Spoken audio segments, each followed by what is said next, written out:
Olá, tudo bem? Espero que estejam bem. Então, vou dar continuidade ao vídeo que eu gravei na segunda-feira e eu falei sobre transtorno bipolar e também falei alguma coisa sobre a hiperatividade, né, na criança, a criança hiperativa. Então, eu vou falar um pouco mais do transtorno bipolar, porque muitas perguntas, muitas dúvidas, e eu vou ser um pouco mais preciso. Eu tento levar essa linguagem de uma maneira bem popular, tá? Eu não uso os termos científicos para que qualquer pessoa leiga possa entender o que eu falo. Eu sou Bernardo, psicólogo, tá? Atuo em psicoterapia online e sou autoridade em psicoterapia familiar. Então, eu falava que é difícil fazer o diagnóstico do transtorno bipolar. E mesmo o transtorno, quando ele vai ser tratado, ele precisa ter a cooperação, né? O tratamento ele é multidisciplinar, é com psicólogo e psiquiatra ou neurologista, porque precisa medicar a pessoa para ela poder conter um pouco as compulsões que ela tem e o nível de ansiedade. E como eu dizia, é bastante complicado porque você tem vários níveis de bipolaridade, né? A pessoa ela pode ficar excitada aí de um extremo a outro em poucas horas, em poucos minutos. E também a própria pessoa vai fazer o diagnóstico, ela vai falar um pouco de si mesma e ela vai se comprometer com essa psicoterapia. Essa ajuda, ela só pode ser feita realmente quando a família se envolve e quando a pessoa que tem o transtorno aceita se tratar. Por quê? Vou explicar.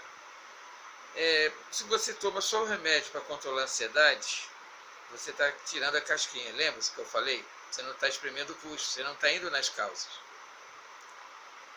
Segundo, se você faz só a psicoterapia, o psicólogo não pode conter os impulsos, as compulsões. Só o medicamento pode amenizar para que a pessoa fique, né, dentro de um foco capaz de ouvir, de falar e de produzir. As pessoas controladas que fazem a sua análise, a sua terapia, eles podem trabalhar, podem produzir normalmente. O difícil é estabilizar, porque essa estabilidade ela vem com o entendimento, tá? É o sofrimento, sim.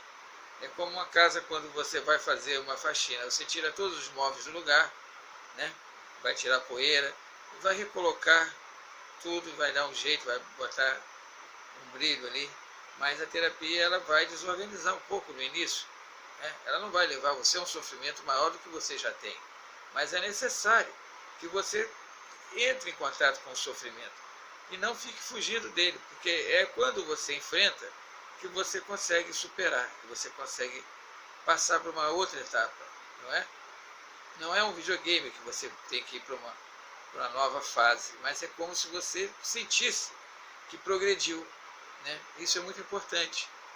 O terapeuta ele é um ajudante, ele fica com você procurando, né, a encontrar as respostas.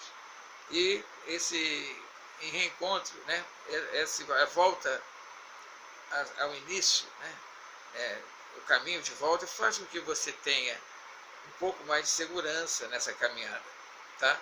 Então você já chegou ali, já está se tratando, já fez a sua terapia online e precisa agora fazer manutenção. Você vai fazer lá uma consulta por mês com o seu psicólogo, vai no seu psiquiatra de dois meses para trocar receita e você mesmo vai tentando superar. As pessoas que têm essa bipolaridade, elas são muito inteligentes, tá? Eu falei que tem vários graus de bipolaridade. Tem umas que são bem severas e chegam perto do estado limítrofe, que a gente chama de borderline, não é? É um termo científico para dizer fronteiriço, uma pessoa que ela poderia ficar psicótica, mas não fica, porque ela consegue controlar e consegue ainda ser uma pessoa que tem a sua vida normalizada, tá? Quando ela começa a entender os seus sintomas. E eu falei também que a gente pode ir adiante com esse tratamento, com todas as pessoas em volta se envolvendo, aceitando, sendo cúmplice dessa mudança. Assim como a pessoa sofreu, passou por aquele período, né, transitório, de que ela achava que não ia conseguir, quando ela começa a conseguir suas primeiras vitórias, ela fica muito feliz. E isso é tratado como uma parte da segurança pessoal que todo ser humano precisa para aprender a enfrentar seus problemas. Isso vale, gente, para qualquer tipo de situação, tá? Qualquer terapia em todos os níveis. É para devolver a você a sua autoconfiança, para que você aprenda a lidar com os problemas e não a fuga, né? Não tentar magicamente falar para si mesmo que está bem e não aceitar que precisa passar por esse processo. Por isso é muito importante que nessa fase inicial do tratamento a pessoa realmente tome consciência de que o terapeuta não é mágico, tá? Ele está ali para te ajudar, mas você também precisa se ajudar, tá?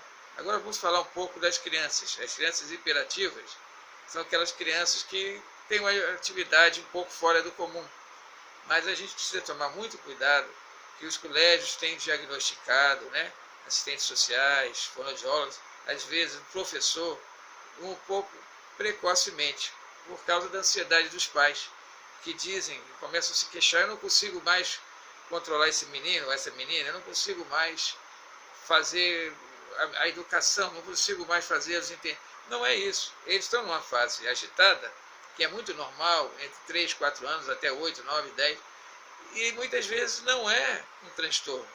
Muitas vezes isso não é uma patologia, tá? Essa pessoa, essa criança hiperativa, ela apenas precisa ser moldada. A ansiedade dos pais às vezes atrapalha mais do que ajuda. Acho que os dois extremos não são legais para a criança. O pai que super protege, está sempre botando a mão na cabeça, a mãe também, sabe, coitadinho e tal, não vai saber dar limites, não vai modelar o comportamento da criança. Ela nem vai saber o que é melhor para ela. E aquele outro extremo, onde só briga o tempo todo, que vai cortando, que vai sendo extremamente cruel e às vezes até parte para agressão física, não é legal também, gente. Isso também não vai fazer com que a criança se sinta confortável. O pai precisa saber chegar, e a mãe também, olhar nos olhos e conversar, por mais difícil que pareça. Ah, mas ele não me escuta? Não é a hiperatividade normal, ele vai escutar, ele não consegue ver um filme, um desenho na televisão, ele não consegue gravar as coisas que a professora fala. Então esse diagnóstico tem que ser feito com muito cuidado, para a gente não tratar, né, não ficar dentro de um diagnóstico falso, uma coisa que não é, e acaba até piorando a situação. Controle a ansiedade dos pais. O psicoterapeuta familiar, eu, por exemplo, trato os pais, e os pais, sabendo controlar suas ansiedades, vão saber modelar. A gente vai fazer esse trabalho e ele vai ver que a criança vai começar a entrar por um eixo de gratificação e também de entendimento, tá? Então, nós podemos falar muito sobre isso ainda. Vocês têm aqui embaixo do meu vídeo, tá, a inscrição, façam inscrição, dê um likezinho para me ajudar a divulgar por todo o país. E também o sininho, se vocês dão ali um clique no sininho, vocês vão receber todo o meu material, tá, gente? Continuar com esse carinho, tá? Dando valor à família, tá? Se a gente tratasse só uma pessoa isoladamente, não estaríamos trabalhando a doença como ela é vista hoje, de uma maneira moderna, tá? Dentro de uma família, mesmo que uma pessoa seja aquela que se denomina doente, mas geralmente é toda a família que está adoecida, de uma maneira diferente, mais ou menos, mas a doença, ela passa pela linguagem da família, ela passa pelo relacionamento dessa família. Então, quando a gente faz uma terapia individual, a gente faz também uma terapia familiar, para que todos se envolvam, todos sejam cúmplices e todos se ajudem. Afinal de contas, essa doença, aquela pessoa que você aponta, poderia ter sido com você, com qualquer um de nós. Concorda comigo? Então é isso aí, gente. Ficamos aqui, sexta-feira eu gravo mais um vídeo, vamos voltando devagarinho à vida normal. Passei agora por um problema de saúde, estou conseguindo superar devagar, conto com as orações de todos, tá? E vamos em frente, vamos divulgar para quem a gente puder. Tem aqui o meu zap, aqui embaixo, o meu e-mail, que quiserem conversar comigo, e também podem deixar lá suas sugestões, tá? Tem ali um espaço para vocês botarem ali o que vocês desejarem e tirarem suas dúvidas, tá bom, gente? Então, um ótimo final de semana para todos, fiquem com Deus.